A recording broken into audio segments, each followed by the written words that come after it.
Salut Gauthier. Salut Nico. Donc de retour pour une nouvelle journée de ces demi-finales des playoffs de la NHL 2007. Oui, alors il y a eu deux matchs cette nuit, un de la conférence de l'Ouest et un de la conférence de l'Ouest. Donc Oui. on commence avec la conférence de l'Ouest. Les Sharks de San Jose se déplaçaient chez les Red Wings de Détroit. Oui. Pour un deuxième match. Et, non oui, les Sharks menaient 1-0 dans la série. Et ce sont les Red Wings qui se sont imposés cette nuit, 3-2. Et qui reviennent donc à égalité dans cette série. Oui, donc c'était les Sharks pourtant qui avaient ouvert le score avec Jonathan Chichou, son premier but dans cette série 2007 au bout de 36 secondes de jeu.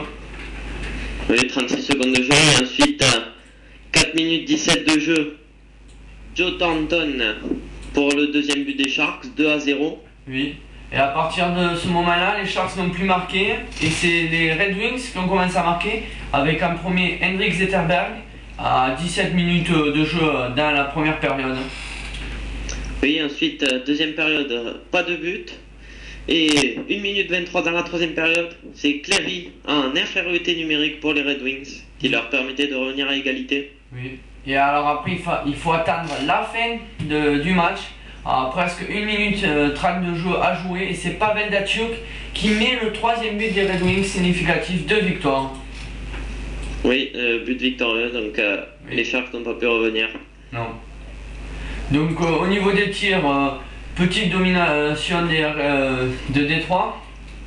Oui, mais il n'y a pas eu beaucoup de tirs lors de ce match, hein, seulement 22 des Red Wings et 19 des Sharks, Ouais. pas beaucoup. Et la prestation des gardiens à peu près égale. Oui, 19 arrêts pour Nabokov, Asek a réalisé 17 arrêts lui. Voilà, donc cette fois-ci rien d'exceptionnel pour les gardiens. Mais Oui. cela n'enlève pas leur niveau. Donc au niveau des 3 étoiles. Au niveau des 3 étoiles, la troisième va à Joe Thornton des Sharks de San Jose. Et ensuite les deux premières vont à des joueurs de Détroit. Cleary pour la deuxième et Pavel Datsyuk avec son but victorieux obtient la première étoile. Il a aussi fait une assistance. Voilà.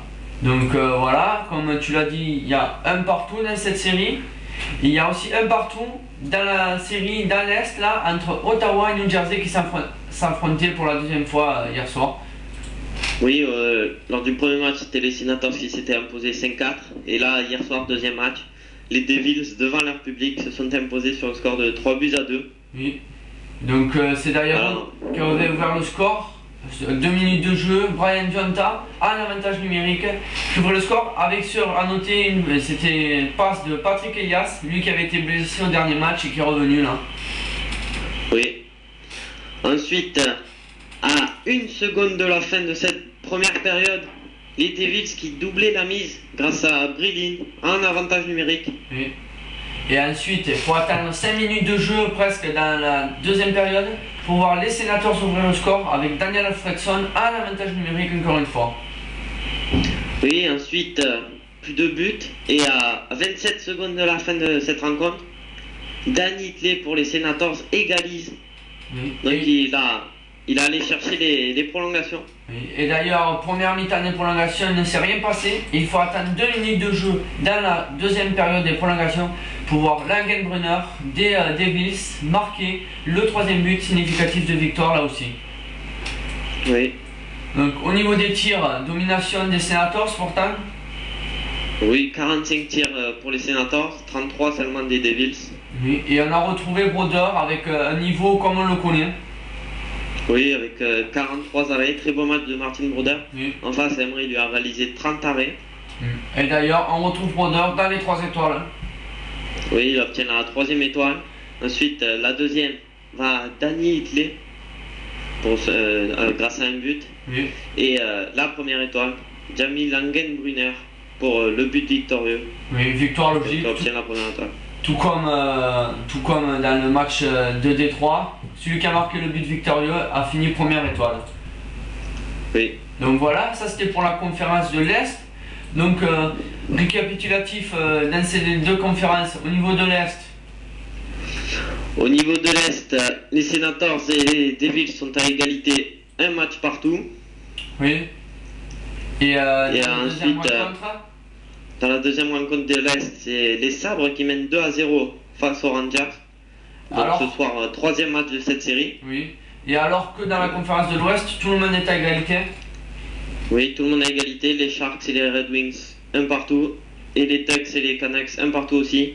Mais ce soir, une équipe a la possibilité de prendre un avantage Oui. entre les Ducks et les Canucks. Et ce sont donc les Canucks qui reçoivent cette fois-ci les Ducks Oui, chez eux. Donc comme tu viens de le chez dire, eux, donc, comme tu viens de le dire, une des de ces deux équipes peut prendre l'avantage. Hein. Et alors oui, que, oui, alors que dans le deuxième match, les Sabres peuvent enfoncer le clou et marquer 3-0 s'ils gagnent au Madison Square Garden des Rangers. oui, et 3-0 là, ça serait quasiment fini pour les Rangers. Hein. Ouais. Car dans l'histoire, très très peu d'équipes ont réussi à remonter un déficit de 3 match. Oui, et surtout, quand on voit cette équipe de Buffalo, si on perd 3-0 dans les séries, ça serait dur d'arriver à faire quelque chose. Oui, parce que les Sabres sont composés de 4 trios à peu près égaux. Ouais. Donc ils ont beaucoup de profondeur, c'est une équipe très redoutable. Et même si les Rangers sont éliminés directement en 4 matchs, les Trashers, ils ont du mal contre cette équipe des Sabres. Ouais. Donc ça montre bien que les Sabres sont vraiment forts et ils sont vraiment les prétendants, on peut dire même les prétendants numéro 1 à cette Stanley Cup 2007. Hein.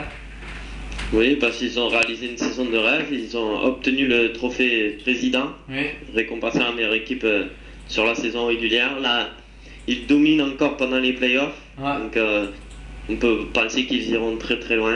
Oui. Espérons pour eux qu'ils atteignent le but final de cette compétition.